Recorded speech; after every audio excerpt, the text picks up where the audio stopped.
La radio HD FM. La voix des communautés au cœur de l'action humanitaire, la voix des humanitaires au service des communautés. C'est l'heure de votre journal en français. Mesdames, Messieurs, bienvenue dans ce journal sur la radio Humanité et Développement HDFM. Les titres. Espace civique et médias, les journalistes maliens renforcent leurs compétences à Bamako. Assistance humanitaire, l'UNICEF et le ministère de la Santé renforcent leur soutien aux populations vulnérables. Et à présent, le développement de ces titres. La radio HDFM. Au Mali, la question de l'espace civique et du rôle des médias dans le renforcement de la citoyenneté demeure plus que jamais au centre des préoccupations dans un contexte marqué par les défis sécuritaires, informationnels et démocratiques. Les professionnels des médias sont appelés à jouer un rôle essentiel dans la promotion du dialogue, de la participation citoyenne et de la cohésion sociale. C'est dans cette dynamique qu'une session de renforcement des capacités consacrée à l'analyse de l'espace civique a réuni plusieurs professionnels des médias à Bamako. Cette initiative s'inscrit dans le cadre du programme Marani Kunafoni, financé par l'Union européenne avec l'appui de l'Association de formation et d'appui au développement et de Search for Common Ground. Organisée les 8 et 9 mai 2026, cette rencontre vise à mieux outiller les acteurs des médias sur les enjeux liés à l'espace civique, à la liberté d'expression, à la participation citoyenne et à la responsabilité des médias dans les contextes sensibles. À travers des échanges, analyses et partages d'expériences, les participants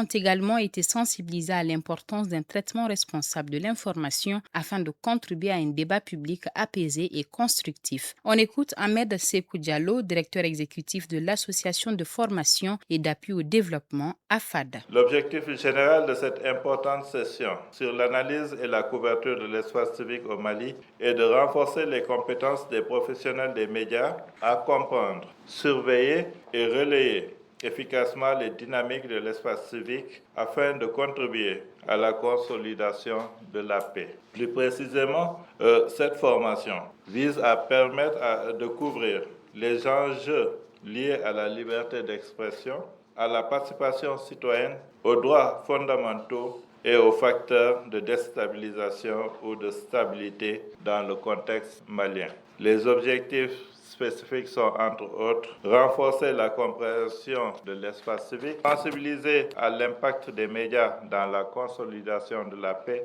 renforcer la capacité à détecter et à lutter contre les manipulations et la désinformation et encourager la production éthique de contenu didactique sur la paix et la citoyenneté. Permettez-nous de remercier très sincèrement Search for Common Ground et son partenaire financier, l'Union européenne, pour les appuis techniques et financiers.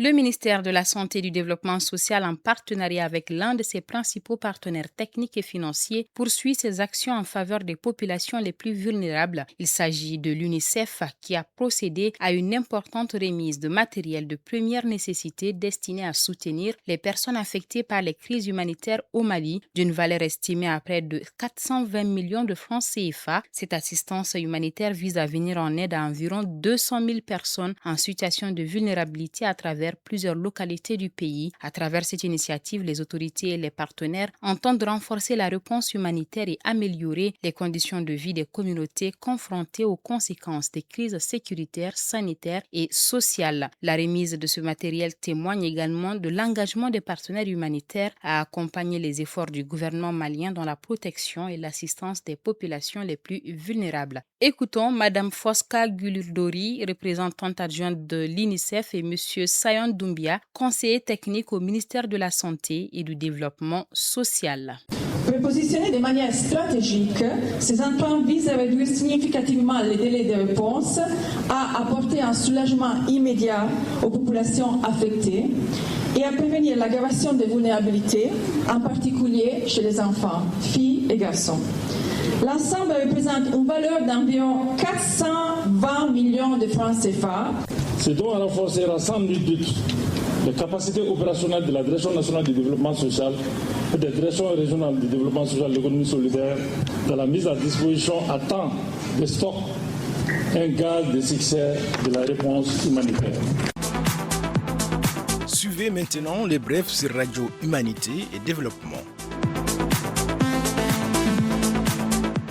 En bref, du 16 avril au 6 mai 2026, les régions de Kaï, Koulikoro, Sikasso ainsi que le district de Bamako ont accueilli des panels régionaux préparatoires consacrés à la gestion décentralisée de l'éducation. Ces rencontres s'inscrivent dans le cadre du projet d'appui à la décentralisation de l'éducation au Mali, PADEM, financé par l'Union européenne. Les sessions ont réuni autorités administratives, collectivités territoriales, services techniques, acteurs éducatifs et partenaires locaux autour des enjeux liés au transfert des compétences en matière d'éducation. Tenue sous la présidence des représentants des gouverneurs avec l'appui technique de la Direction générale des collectivités territoriales, ces rencontres constituent une étape importante pour le renforcement de la gouvernance éducative locale et de la redevabilité dans le secteur de l'éducation au Mali. La division des statistiques de FAO et l'initiative 50-20-30, initiative accompagne la CPS-STR et l'Institut national de la statistique dans le renforcement des capacités nationales pour le traitement des données de l'enquête agricole de conjoncture 2025-2026. Cette initiative vise à améliorer la qualité, l'analyse et la diffusion des statistiques agricoles afin de fournir des données fiables pour l'élaboration des politiques publiques fondées sur des preuves. À travers cet accompagnement technique, les partenaires entendent contribuer au développement des systèmes agroalimentaires plus résilients, durables et adaptés aux enjeux de sécurité alimentaire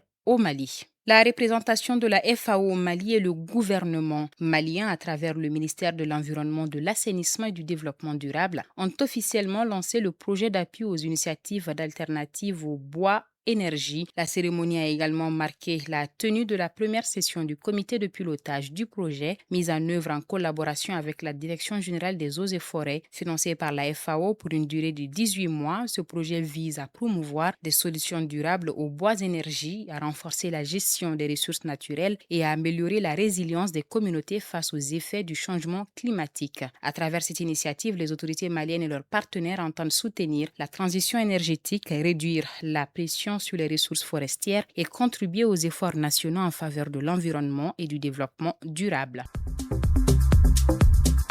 Regard sur le monde, suivez les actualités internationales sur Radio Humanité et Développement.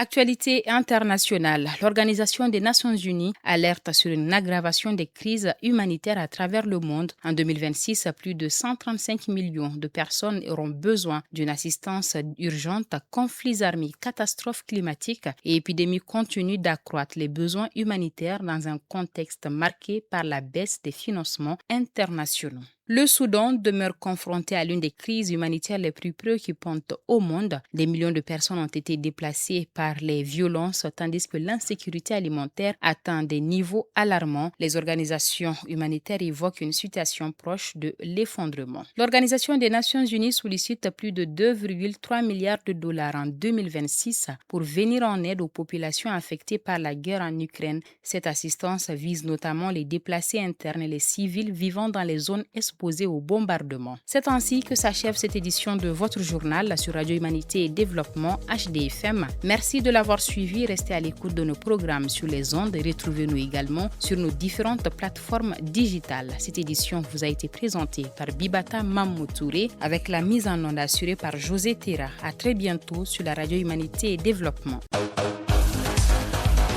La radio HDFM.